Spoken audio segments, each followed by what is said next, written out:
Our class met first on Facebook.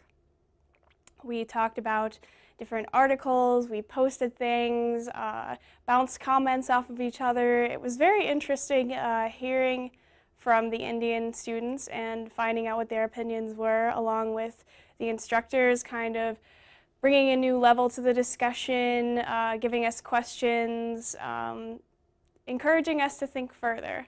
But the true experience really came whenever we came together in class, both of us on Skype, and we sat down and both of us gave presentations, the India class on Tibet and our class on gender and gender relations, gender roles in the United States.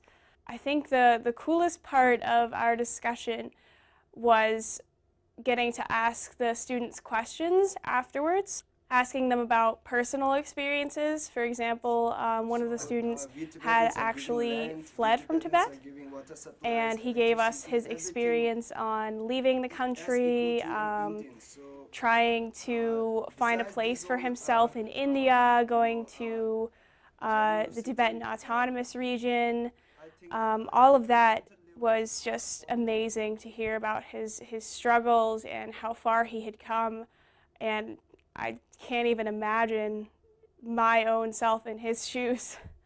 Through the International Studies program, I've been able to learn a lot more than I've ever learned about South Asia in particular. These two different discussion groups led us into Skype discussions that allowed us to speak face-to-face, one-on-one with each other, which was an amazing feeling to put a face to the name and a name to the face, and then realize that the struggle is real by the Tibetan community. I was born in Tibet and came to India at the age of 11. For a better study of Tibetan language and cultures. Today I'm here to speak on behalf of Tibetans in Tibet whose cries go unheard. I'm here to speak how the life of a person whose country is occupied and living without freedom. Hi, so I was curious. India has created an autonomous region for Tibetans, but have they gone any further in helping, like arguing with the government of China on behalf of the Tibetans, or is this just kind of all, of course it's a great thing that they have done, but is there any more that they have done?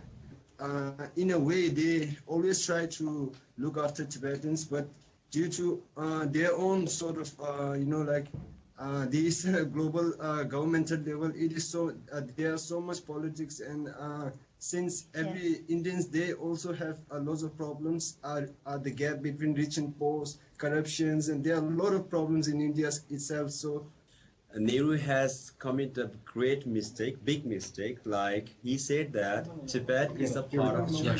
That is the greatest or biggest mistake that has ever done by the Prime Minister Nehru. That is a reality. Yes, so, I think that, thank you for bringing that up, because I think that is an important, point. Yes. So if there is no government or administration who look over the Tibetan people, then all the Tibetans will be scattered all over the world. So we will lose our identity with our culture and our language as well. So right now, we are within the five decades, exiled Tibetan government has totally fight against the Chinese. So we have changed several kinds of policies. Like right now, we are pursuing after the policy of middle way, that is to seeking for a genuine autonomous region within or under the Chinese government. Something that I found that was interesting, that is an occurrence in both India and the US, is the idea of when a man and a woman get married, the woman leaves her family to be accepted into the male's family, in that, like, in the US you take on the male's name and go and live with him typically. And one of my questions for you all after we're all done would be what kind of marriage traditions you guys have, and whether it would be similar to the usual Indian traditions. So I want to ask question that what kind of impact did you guys experience becoming what's a child of a divorced family? So I want just to know your feelings. What do you have gone through becoming a child of a divorced family? That's all. Hi. So my parents divorced when I was very young. I was only 4 years old. So I don't really remember much. I do remember them having a lot of shouting matches when my father would get home from work. I can say that although it's affected me, I only see my father once every few months, mostly of a personal preference, but it hasn't really affected me greatly. I know that if my parents had stayed together, there would probably have been some worse consequences than just getting a divorce. I'm not sure what else to say about that. You know what the good news is about being divorced? You get two homes. The child gets two homes. Sometimes he's with the father, sometimes he's with the mother. So maybe there's something positive. Like, there's just like a lot of little things that a lot of different communities are doing to voice that they find it socially acceptable and that they want more equal rights. Yeah, so it's the same in both the countries. Both are struggling. Yeah. Yeah. Okay. So what about you guys? You guys think they should accept it, and so for me, I think I accept because they also have opinions for whatever they want to do. So I think, in my view, I think accept. But what about you guys? Are we accepting of transgender people? What? Yeah. Are you cool with the transgender thing? Yeah. It's okay. I'm not personally transgender, but I wouldn't. I don't. Because like I wouldn't be violent, or I would try not to discriminate against somebody who they are. You know, whether it's gender or whatever. You know, I don't think. I personally think that it's okay.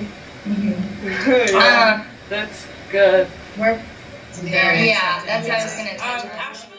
So to conclude, I would like to thank my friends and all of you guys, and especially Sonia Kapoor and the technician.